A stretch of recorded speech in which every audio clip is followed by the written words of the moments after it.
Everyone mocked the cowboy for taking a black wife, until they saw her on the wedding night. The saloon erupted in cruel laughter as the giant cowboy announced his engagement to the quiet seamstress, their jeers echoing through the dusty frontier town like a death sentence. The townspeople viewed this as pure entertainment, watching the simple-minded ranch hand make a fool of himself over a woman they saw as beneath their social order. They assumed she was manipulating him for security, while he was too dim-witted to see it. Their marriage seemed doomed to become the town's greatest joke, but the giant cowboy saw something others missed in his bride, just as she recognized unexpected depths in him. What neither the mocking crowd nor the couple themselves fully understood was that their union would either expose dangerous secrets that could destroy the town's power structure, or those very secrets would destroy them first. Would their defiant love survive the community's hatred, or would hidden truths make their wedding night their last together? Before we continue, comment where you are tuning in from. Perhaps we will publish a story there. The Arizona Territory sun beat down mercilessly on Red Rock Valley as Ada Bell Washington hung wet laundry behind her small wooden shack.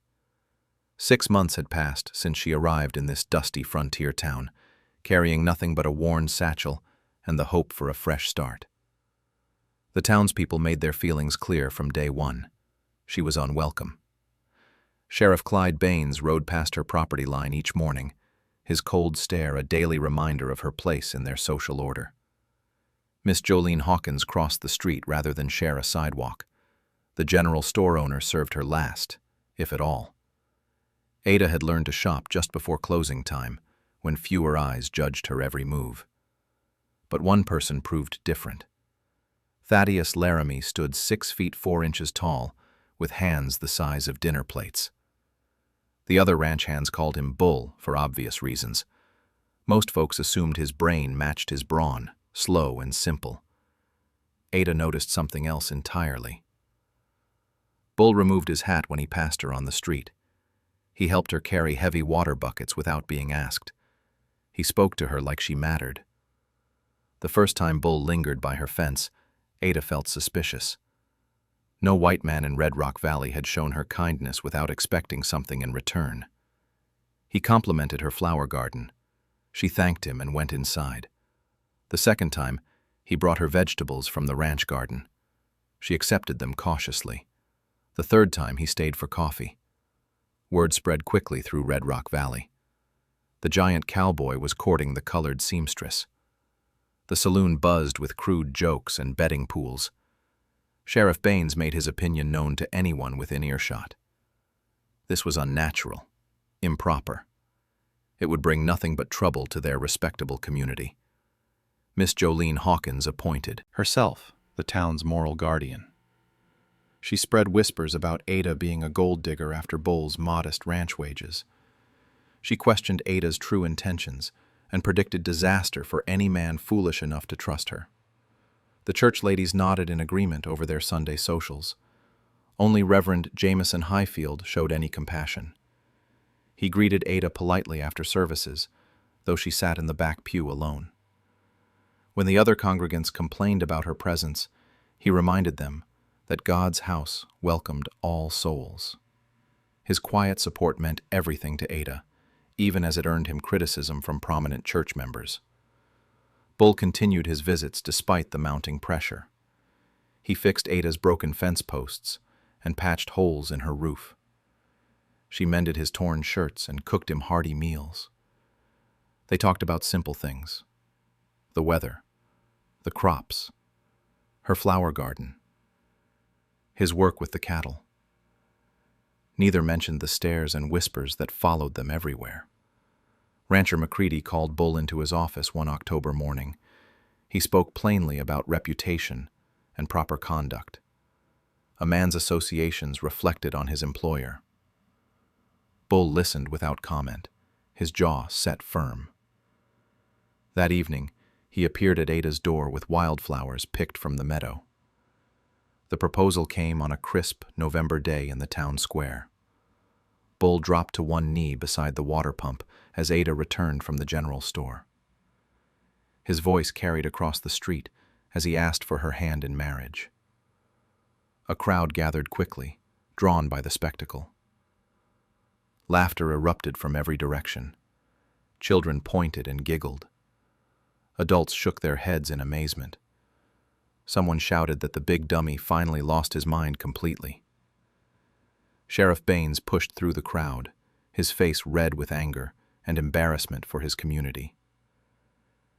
Ada felt every eye burning into her skin.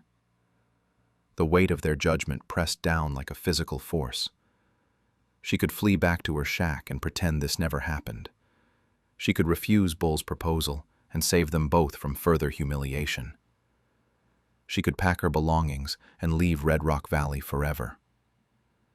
Instead, she looked into Bull's honest brown eyes and saw something precious.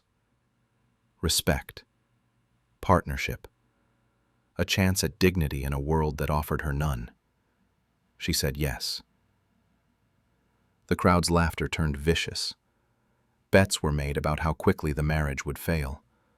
Someone suggested they save money and dig the grave now. Miss Jolene declared it the most shameful thing she had ever witnessed.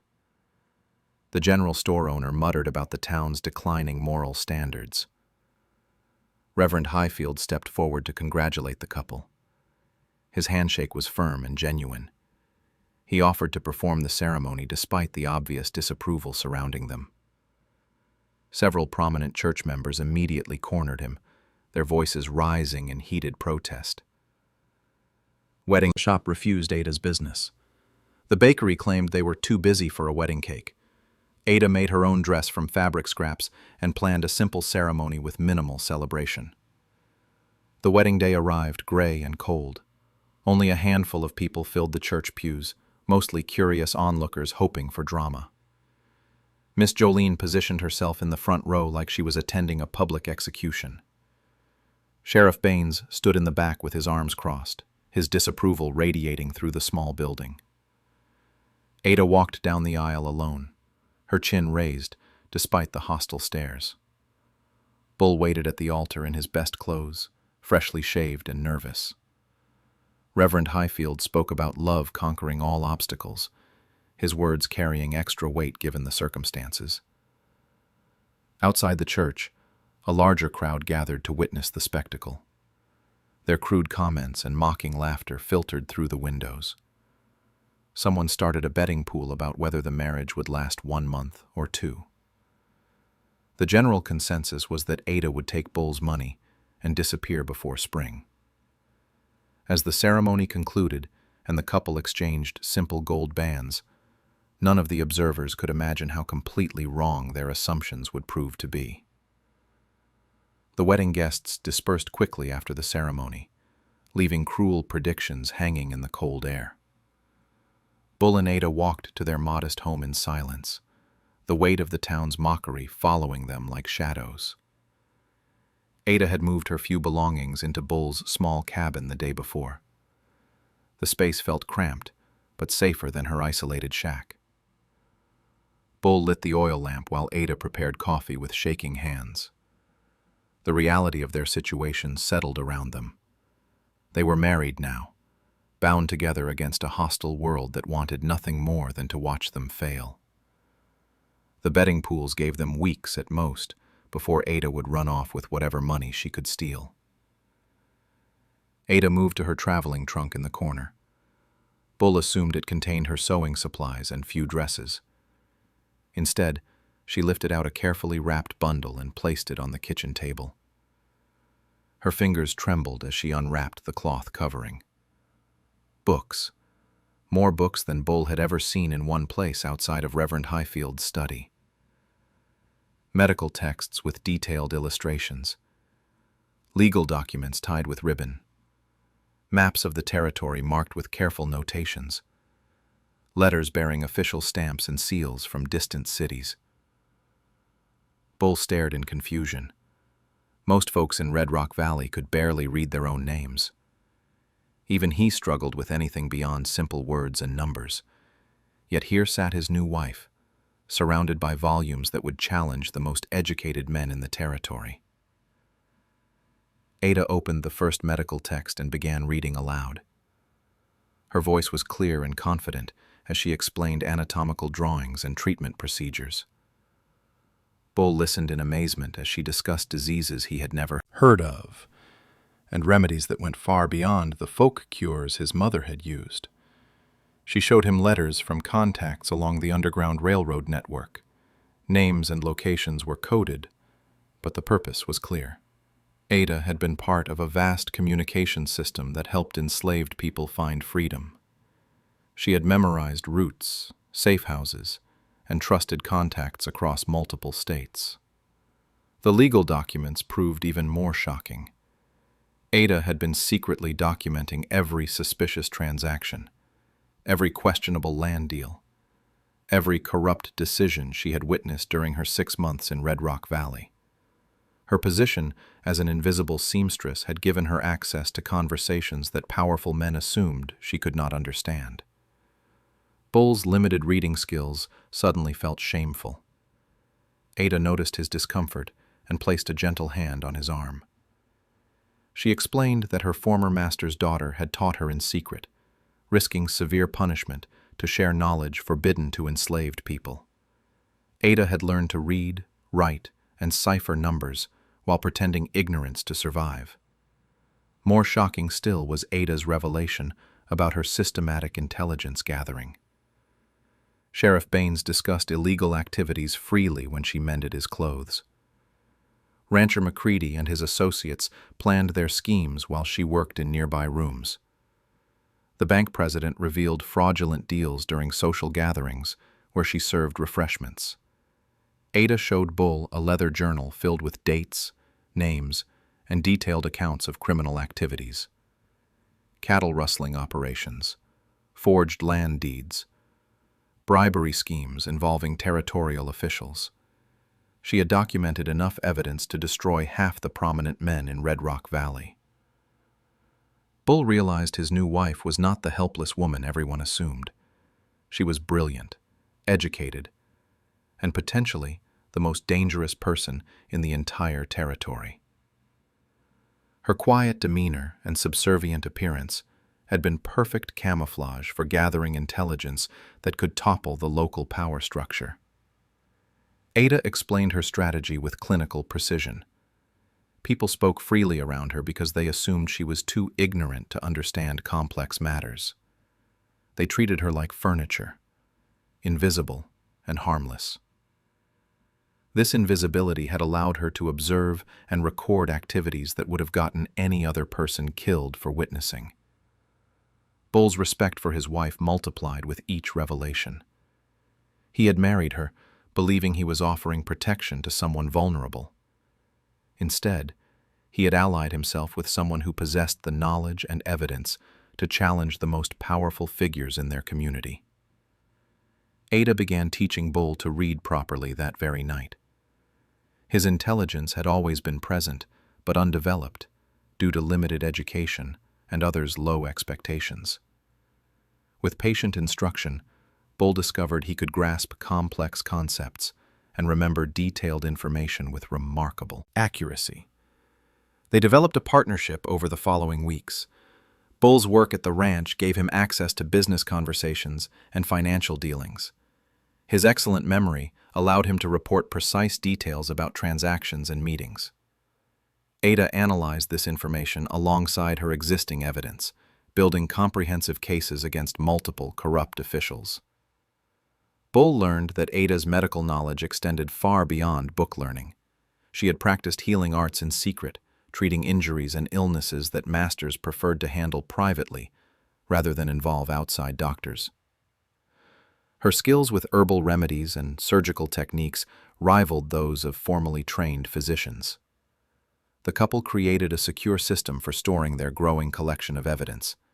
Ada taught Bull to recognize important legal terminology and financial irregularities.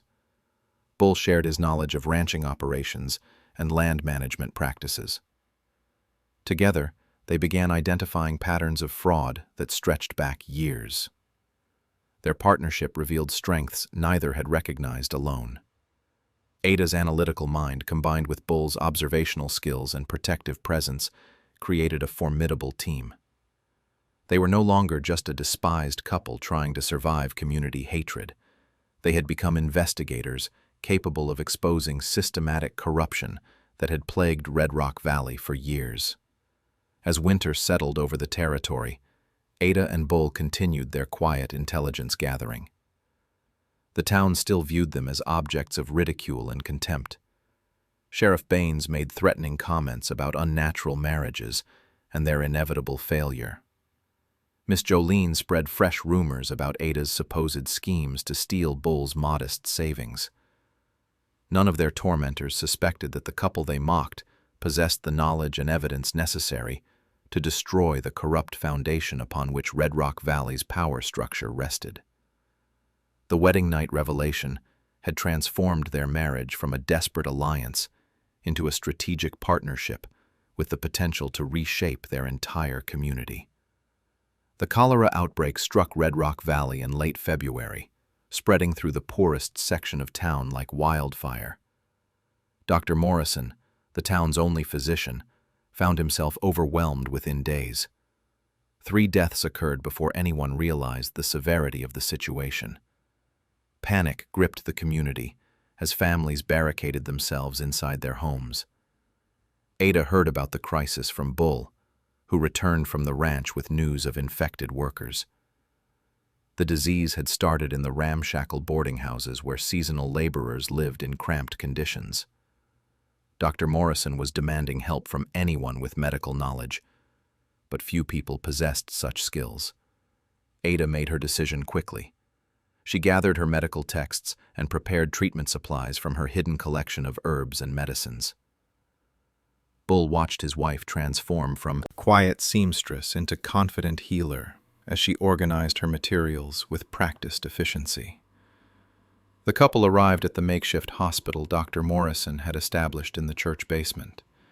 The doctor looked exhausted and desperate as he struggled to treat dozens of patients with limited supplies. His surprise at seeing Ada quickly turned to skepticism when she offered assistance.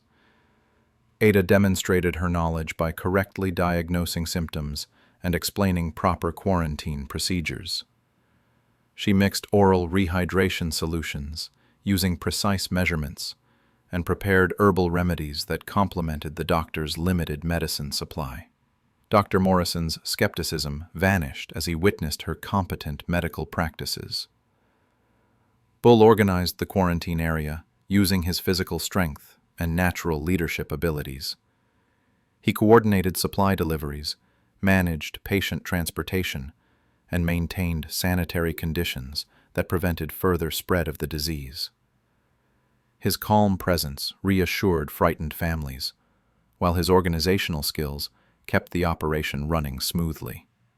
Ada worked tirelessly for 3 days, treating patients with methods she had learned from her medical texts and practical experience.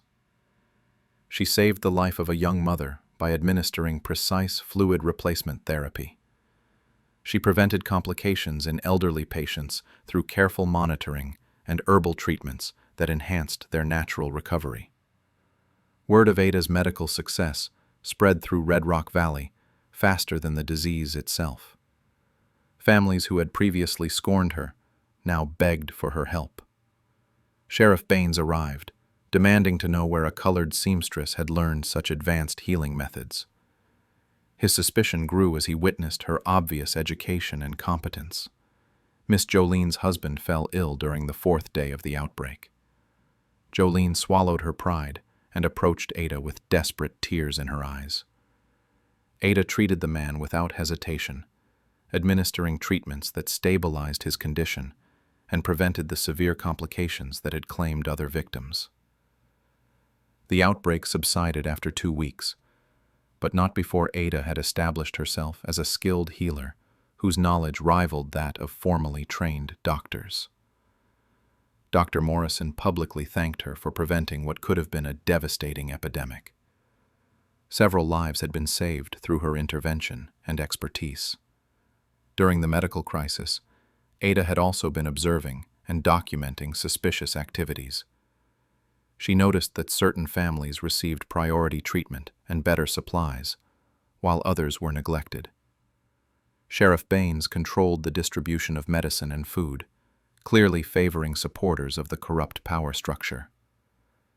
Ada discovered that some of the worst housing conditions existed on land that should have belonged to Mexican families who had been cheated out of their property.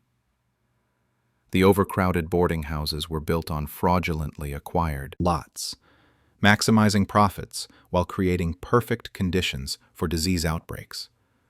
Bo gathered information about the land ownership while helping with quarantine operations. He recognized property descriptions from his ranch work and realized that several parcels were being claimed by multiple parties. The legal documents Ada had been collecting suddenly revealed a massive fraud scheme involving dozens of properties. Ada used her Underground Railroad contacts to send coded messages to federal authorities about the systematic corruption she had documented. Her network of trusted contacts extended to territorial officials who could investigate fraud that local authorities were actively concealing. The medical emergency had created unexpected alliances. Mayor Henderson's 12-year-old daughter had nearly died from cholera complications before Ada's intervention saved her life. The grateful mayor began questioning the town's treatment of someone who had proven so valuable to the community. Several working-class families approached Ada privately, expressing gratitude for her medical care and asking about her obvious education. She began holding informal literacy classes for women and children whose husbands and fathers worked long hours in dangerous conditions. These secret meetings built a network of supporters who owed their lives or health to Ada's skills. Miss Jolene experienced a complete transformation after her husband's recovery. She publicly defended Ada against cruel gossip and began attending the literacy classes to improve her own limited reading abilities. Her support created cracks in the unified opposition that had previously isolated the couple. Sheriff Baines grew increasingly suspicious of Ada's capabilities and influence. He questioned how an enslaved woman had acquired medical knowledge and wondered about her connections outside Red Rock Valley. His investigations into her background threatened to expose the intelligence network she had carefully maintained. Ada and Bull realized they were approaching a dangerous crossroads. Her growing influence and proven competence had earned respect from many community members, but it had also attracted unwanted attention from corrupt officials who preferred to keep troublesome people invisible and powerless. The couple continued gathering evidence while Ada's medical practice grew. Families brought her complex cases that Dr. Morrison could not handle. She treated injuries, delivered babies, and provided ongoing care that established her as an essential member of the community. Despite ongoing prejudice from powerful figures, Bull's literacy improved dramatically under Ada's instruction. He began reading legal documents and understanding complex financial arrangements that revealed additional layers of fraud and corruption. Their partnership had evolved into a formidable investigation team with growing community support. As spring arrived in Red Rock Valley, Ada and Bull possessed enough documented evidence to expose systematic corruption involving land fraud, medical supply theft, and abuse of official authority. Their marriage had survived the community's mockery and transformed into a powerful alliance, capable of challenging entrenched criminal enterprises that had operated with impunity for years. Ada spent long evenings studying the old territorial maps she had acquired through her Underground Railroad contacts. The detailed survey documents revealed property boundaries that contradicted the current land ownership records in Red Rock Valley. Her trained eye caught discrepancies that would escape most observers. The breakthrough came when she cross-referenced her grandmother's stories with the official Mexican land grant documents. Ada's family had never been enslaved originally. They were descendants of free Mexican landowners who had lost everything when American settlers moved into the territory and began manipulating legal systems to seize property. Her grandmother, Rosa Martinez, had owned vast holdings in the valley before fraudulent court proceedings stripped away her family's rights. The legal theft had been systematic and thorough, forcing Rosa's children into desperate circumstances that eventually led to enslavement when they could no longer support themselves. Ada traced the paper trail through decades of forged documents and corrupt court decisions. The land where rancher McCready now operated his cattle empire belonged rightfully to her family. The profitable grazing areas that generated his wealth should have been her inheritance. Bull returned from the ranch that evening with troubling news. McCready had been asking pointed questions about Ada's medical knowledge and wondering aloud how a former slave had acquired such sophisticated education. The rancher was growing suspicious of the couple's influence in town. Ada showed Bull the genealogical evidence she had discovered. His wife was not just fighting against corruption as an outsider seeking justice. She was fighting to reclaim her own stolen birthright from the very people who employed him. The moral complexity of their situation became starkly apparent. Through her coded correspondence network, Ada had been communicating with Eduardo Sandoval, a Mexican-American lawyer in Santa Fe who specialized in territorial land rights cases. Sandoval had been building legal challenges against fraudulent property seizures for years, waiting for sufficient evidence to support court actions. Ada's documented proof provided the missing pieces Sandoval needed to file formal challenges. Her evidence connected individual fraud cases into a comprehensive pattern of systematic theft targeting Mexican families throughout the territory. The legal implications were staggering. Bull faced an impossible choice. His loyalty to McCready had provided steady employment and respect within the working community. Challenging his employer meant losing his livelihood, potentially facing violent retaliation from powerful men who had killed to protect their stolen wealth. McCready summoned Bull to his office the next morning. The rancher spoke bluntly about loyalty and consequences. He had built his empire through decisive action against threats to his interests. He expected his employees to understand where their true allegiances belonged. The veiled threats were unmistakable. McCready knew about Ada's growing influence and suspected the couple was gathering information that could threaten established business relationships. He offered Bull a substantial raise and promotion in exchange for controlling his wife's activities. Bull listened without commitment, his face revealing nothing of the turmoil within.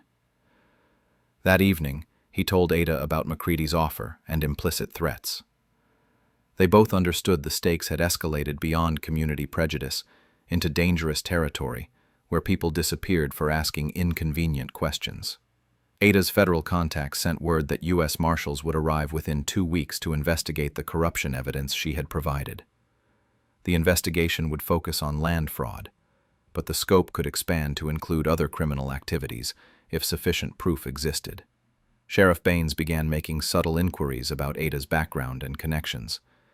His questions revealed knowledge of her correspondence activities and suggested surveillance of their home. The corrupt local officials were preparing defensive measures against federal intervention.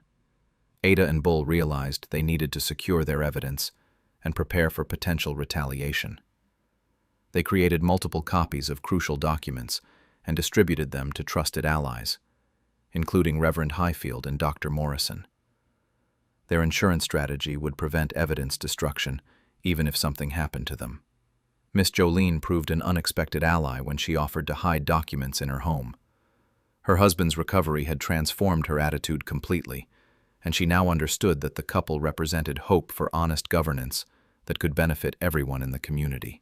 Ada's literacy classes had created a network of informed supporters who understood the implications of the corruption evidence. Working families realized that fraudulent land deals had artificially inflated property prices and concentrated wealth among criminal enterprises rather than honest businesses. The psychological pressure intensified as Bull struggled with competing loyalties. McCready had given him opportunities when other employers would not hire someone considered mentally slow. But Ada had shown him that his perceived limitations were products of others' low expectations rather than actual deficiencies. Ada encouraged Bull to make his own decision, without pressure from her. She would continue fighting for justice regardless of his choice, but she hoped their partnership could remain intact through the coming crisis. Their marriage had become something deeper than either had expected on their mocked wedding day. Bull's decision came during a conversation with McCready about expanding cattle operations onto disputed land. The rancher spoke casually about removing Mexican families who still claimed ownership of properties he intended to acquire. His willingness to destroy lives for profit clarified Bull's moral position. That evening, Bull told Ada he would stand with justice rather than continue enabling theft and corruption. He would testify about McCready's criminal activities and support the federal investigation regardless of personal consequences.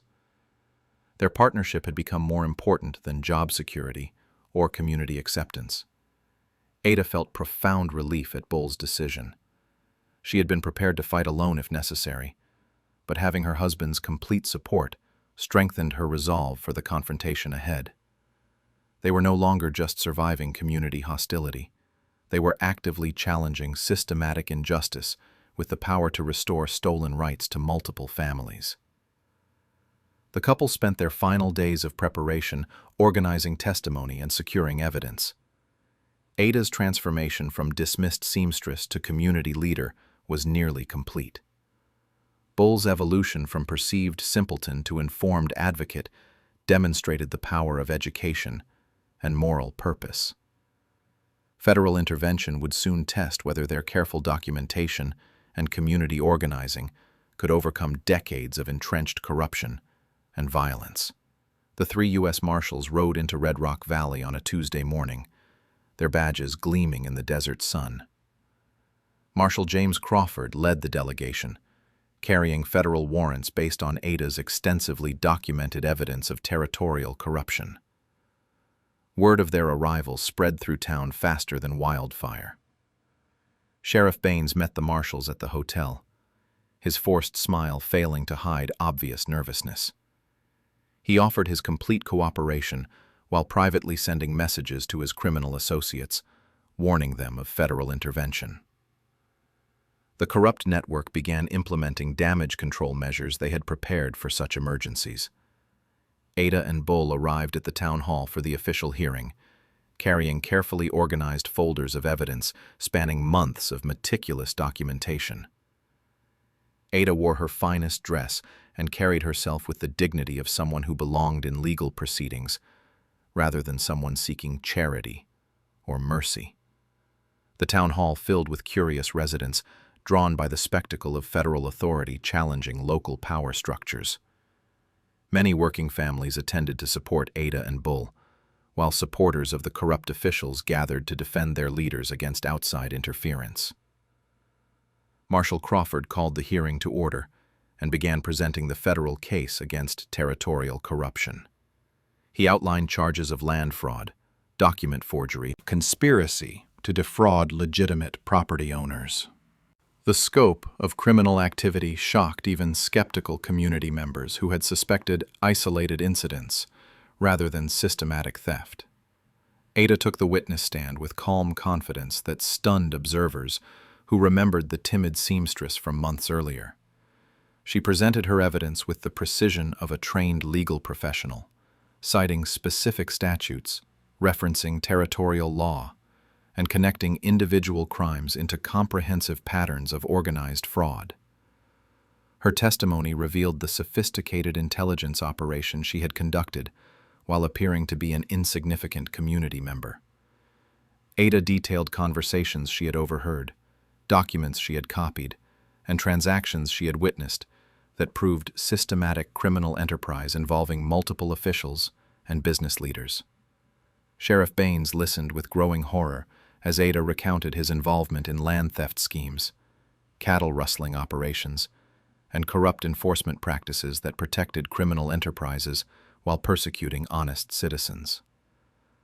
Her precise memory and detailed documentation left no room for denial or explanation. Bull testified about his observations from ranch operations, describing illegal cattle movements, fraudulent property surveys, and business meetings where criminal plans were discussed openly. His transformation from perceived simpleton to credible witness amazed observers who had dismissed him as intellectually limited. The marshals presented additional evidence gathered through Ada's Underground Railroad contacts, including testimony from victims in other territories, and documentation of similar fraud schemes operating across the region. Ada's network had provided federal authorities with a comprehensive view of territorial corruption. Rancher McCready arrived at the hearing with his lawyer, demanding to know the source of the accusations against his business operations. His confident demeanor cracked when Marshall Crawford presented detailed evidence of his land theft activities and connections to violent intimidation of legitimate property owners. Ada's ancestry documents proved the most explosive revelation of the hearing. She presented genealogical evidence, original land grant papers, and legal documentation proving her family's rightful ownership of thousands of acres currently controlled by McCready's cattle empire. The federal investigation revealed that McCready's entire operation was built on systematically stolen land, acquired through forged documents, corrupt court proceedings, and violent intimidation of Mexican families who could not afford legal representation. His wealth and status were products of organized crime rather than legitimate business success. Multiple families came forward during the hearing to present their own evidence of land theft and fraud.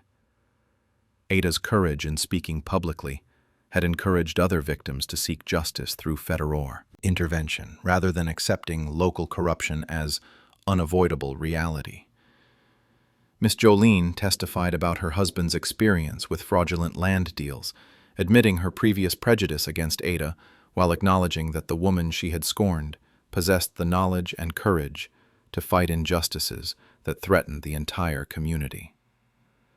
Dr. Morrison supported Ada's credibility by describing her medical expertise and community contributions during the cholera outbreak. His testimony established her character and competence in ways that contradicted dismissive assumptions about her intelligence and value to society. Reverend Highfield provided moral authority to the proceedings by testifying about Ada and Bull's integrity and their positive contributions to community welfare. His spiritual endorsement carried significant weight with religious community members who had previously supported the corrupt power structure. Marshall Crawford announced that federal warrants would be issued for the arrest of Sheriff Baines, Rancher McCready, and several associates involved in the land fraud conspiracy. The systematic nature of their crimes warranted federal prosecution under territorial statutes protecting property rights. The land ownership hearing resulted in the restoration of multiple properties to their rightful owners, including significant portions of McCready's ranch that legally belonged to Ada's family. The federal decision validated decades of legal research and established precedent for similar cases throughout the territory. Ada's victory represented more than personal vindication. Her success demonstrated that systematic corruption could be challenged through careful documentation, strategic alliance building, and moral courage that refused to accept injustice as permanent reality. The community witnessed Ada's complete transformation from dismissed outcast to respected leader whose intelligence, integrity, and determination had exposed criminal enterprises that powerful men had assumed were invulnerable to challenge.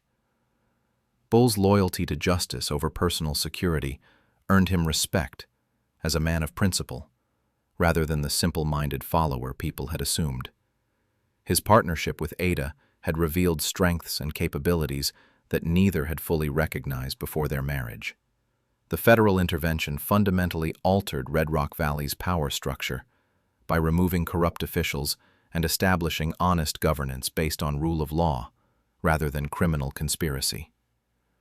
Ada and Bull's mocked marriage had become the catalyst for community-wide transformation.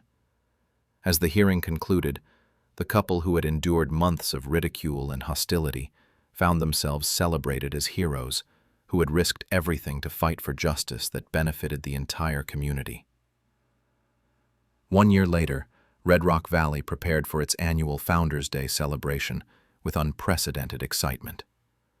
The festival would honor the true founders for the first time, including the Mexican families whose land grants had established the original settlements. Ada stood before her mirror, adjusting the elegant blue dress that reflected her new status as one of the valley's most prominent landowners. Her pregnancy was now visible, a symbol of hope for the next generation growing up in a more just community. Bull entered their spacious new home, wearing the finest clothes befitting a respected rancher and community leader. Their transformation from mocked outcasts to pillars of society remained remarkable to everyone who witnessed their journey. The couple walked hand in hand toward the town square, where colorful banners celebrated the valley's authentic history rather than the sanitized version that had hidden decades of corruption.